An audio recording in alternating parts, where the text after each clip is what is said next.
So one of the greatest uses of LIQUiD is for quantum error correction. Most of quantum error correction involves the simulation of Clifford operations, and LIQUiD contains a simulator optimized just for this purpose. The simulator is based on Aronson and Gottesman's original CHP proposal from the early 2000s. It takes advantage of the fact that Clifford gates can be simulated efficiently, and most of quantum error correction actually just consists of Clifford operations. In addition, you can simulate depolarizing noise efficiently.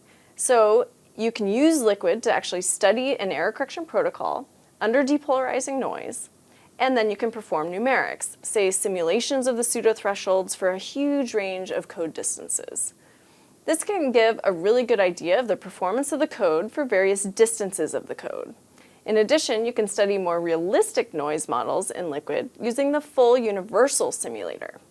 So say you want to study amplitude damping and dephasing, then you can use the predefined noise model in LIQUiD, overlay it on top of your instance of quantum error correction, and then study and determine the pseudo-threshold using the universal simulation. Yu Tomita and I actually did this in our paper, our 2014 paper, on studying the surface code under realistic noise models. We expressed the surface code in LIQUiD, then we wrote a set of different noise models, simulated the code under those different noise models for a given decoder.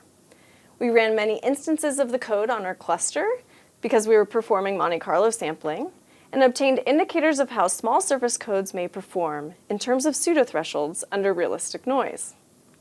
We have since also studied magic state distillation, color codes, the Steen code, and stacked codes in LIQUiD.